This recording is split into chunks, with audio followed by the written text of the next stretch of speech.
All right, what is going on, everybody? Welcome back to another day of SaberSim's DFS office hours. Today is Wednesday, May 22nd of 2024. Looking ahead, we have a single NHL playoff game. We have a single NBA playoff game. We have a 5-game early MLB slate. Good luck to all of you playing that slate. And then we have a 10-game MLB main slate later this evening. So it should be a fun day of DFS.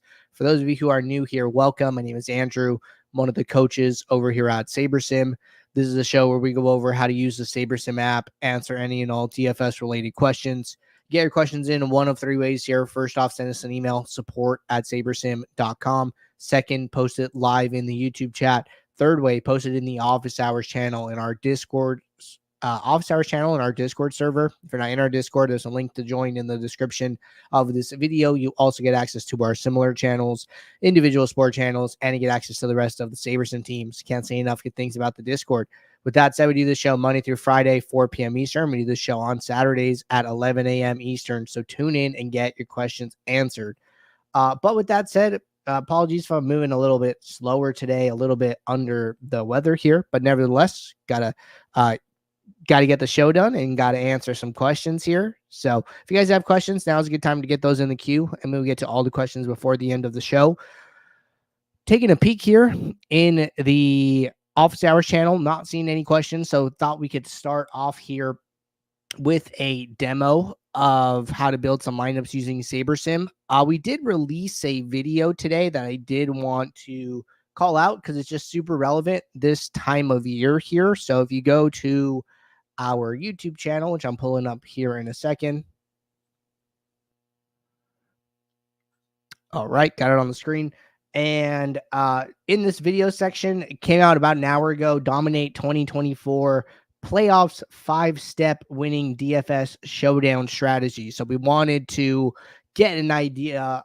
We wanted to get out a video here talking about NBA playoff strategy, particularly Showdown, because as we get into the conference finals and ultimately the NBA finals, we are talking, solely single game format, and then DraftKings is going to run their marquee $1 million to first contest very, very soon here, right, for game one of the NBA finals. So check out this video. It is a good watch here. Shout out to Jordan for putting together a sweet video to help you guys out. And we can even do an NBA showdown walkthrough today. So that's what I'm thinking. All right, let me get SaberSim pulled back up. Question from Ron: any tips on how to aggregate ownership? So what I would do here is, like, if you wanted to aggregate ownership, right, is get ownership from whatever other sources that you're getting it from, come to upload the CSV with the ownership, or either copy and paste it into SaberSim. And then what you would do, like if I were to make a bunch of changes, right? So like say, I'm making some changes to my ownership, trying to imitate this being different ownership projections. And then I would go to the gear icon. I would go to save ownership. I would give it a new name, right? Like source 1 or something like that. So then now I'm going to have 2 columns with ownership inside of SaberSim here. So one own is the source I uploaded, and then we still have the SaberSim ownership, which is this flagship column, the flagship MME own. And then what I could do here is I can go to the gear icon. I can average, or I could do a weighted average, right, where you determine how much weight one particular source gets. So I prefer to use the weighted average, and the reason for that is because if you use average, it'll do this, where it takes an average of all of the buckets and averages them together. But what I prefer to do is, zero these out, right? And then just pick the source that I'm using. So, I was on flagship MME. So maybe I just want to use flagship MME as 50% weight. And then I want to use the ownership that I uploaded as 50% weight. And then I'll just say aggregate, click apply. That becomes a new ownership source in my drop down here. And then I can click on that. It's going to change. It's going to let me know that I'm changing my ownership, which I am totally okay with here. And then now when I click the gear icon, I'm going to see that I'm using that aggregate that I set up. So that is how I would aggregate ownership using SaberSim. All right, next question here. Hi, under the game's drop-down menu, does the min stack exposure have to be equal to 100%? Thanks. Okay. The game's drop-down menu. So when I think of games here, I'm going to go to games next to team stacks. And then it's going to say, does the minimum stack exposure have to be equal to 100? Thanks. So the minimum is set to 0 by default, basically saying there are no requirements as to the game stacking, as to having so many game stacks in the lineups that we generate for you. And then 100 is going to be the maximum. So like, hey, if you build 500 lineups, we're saying that only 500 of them can be a game stack, right? So really this is meant to be lowered more than anything. Like, hey, maybe I'm getting, 50% game stacks of Texas at the Phillies. Well, maybe I only want to have like 30 of those, right? I'm only willing to have like 30% game stacks of Texas and Philly. Then I would come in here and I would make that adjustment, right? So same thing for White Sox in Toronto. If you want more of these game stacks, you would increase the minimum exposure.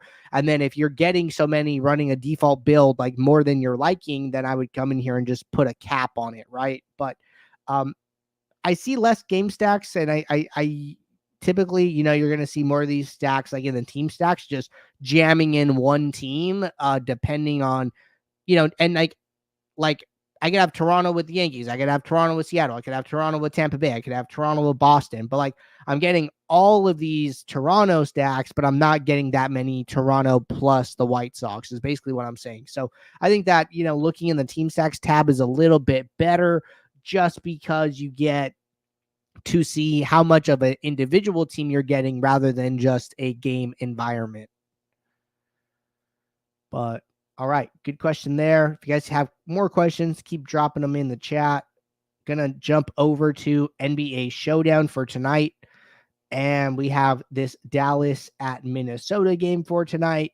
So what I would do here is just come in, make a couple quick adjustments to projections here, and then I'm going to run some builds, right? So one thing that I'm probably going to do is lower my min salary to 0. I just want to give the builder as much freedom as it needs to build lineups based on the same outcomes here. I'm not super worried about my salary requirements more than anything. The builder isn't going to give you lineups that are less salary just to do so. It would only do that if such a lineup existed from the simulations that we're pulling from when we go to build your lineup. So knowing that every lineup I see is backed by a simulation in our database, I'm okay playing even, lower salary lineups here. But right off the bat, we're already getting higher salary lineups at the top. So even, given the freedom, we're not even going that low. So I wonder what the lowest salary is actually. 46.6, right? So that would have been within the range anyways. But nevertheless, gonna jump back over here. I'm just gonna use single game saber score for this example here. And what I want to do is a couple things, right? I always kind of want to spot check things, want to make sure everything's looking good. And I'm gonna move some columns around. Like I don't really want to see adjusted ownership. I know who they're playing, so I don't need to see opponent.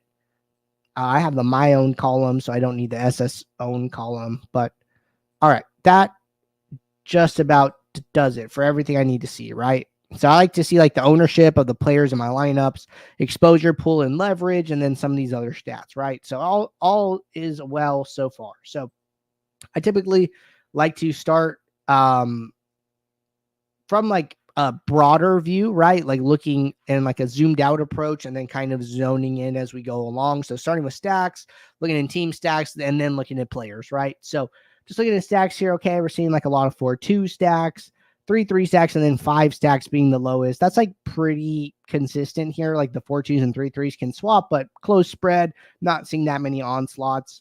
Gonna jump over to team stacks. Quite a bit of Minnesota 5 stacks, like 15% here. We're getting about that in our top 20 lineup. So I kind of like that we're matching there since these stacks are some of the less popular ones. 13 out of 24 stacks, and then 4 3 stacks. Okay.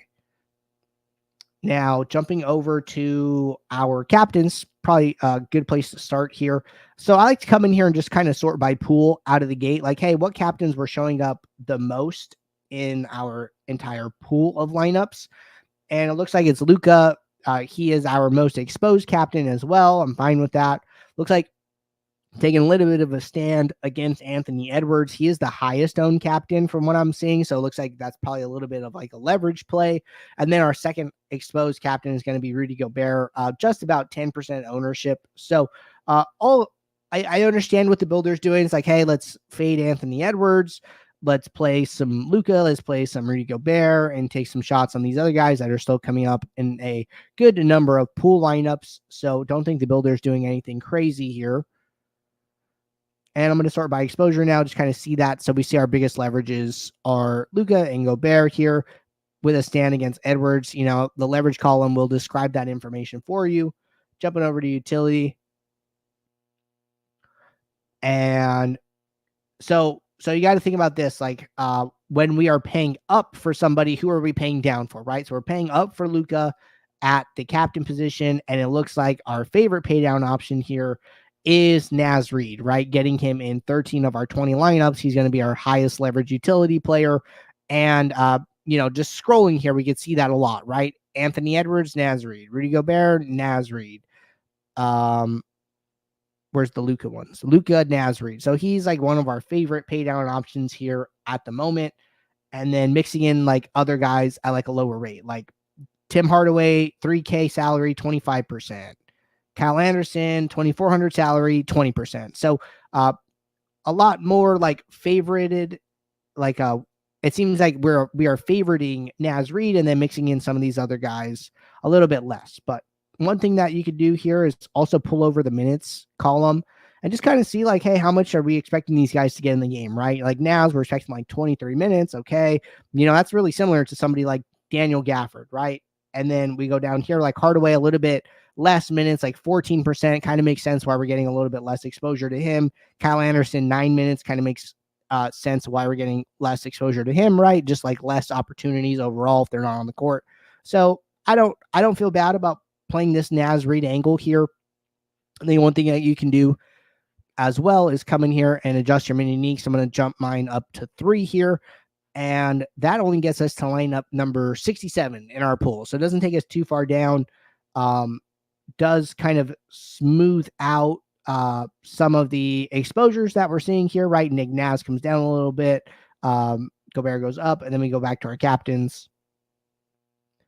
And then see that we're actually taking an even bigger stand on Luka here now that we made that adjustment. So it's always good to kind of, you know, mess around with this and see how things change as you adjust it. Like, hey, do I really want to play, you know, Monte Morris captain? Do I really want to play Kyle Anderson captain? There's one lineup in the pool with those players, and I'm getting it as a direct effect of me adjusting them in unique. So like maybe I want to rethink that decision, right? And then when I go back to one, I lose the exposure to both of those players, which I kind of like better, right? So understand how this changes, you know, watch these things change, sit here and adjust the numbers and watch your exposures, leverages change here and make sure that you're comfortable with the decisions that it's making. So that's my best advice here.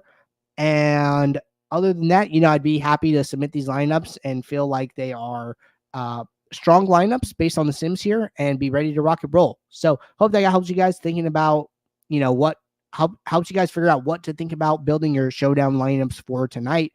Check out that showdown video that Jordan released, going to help you guys out a bunch. But until tomorrow, everybody, thank you for tuning in. Take care. I'll be back here 4 p.m. Eastern. So until then, good luck. Thanks. Bye.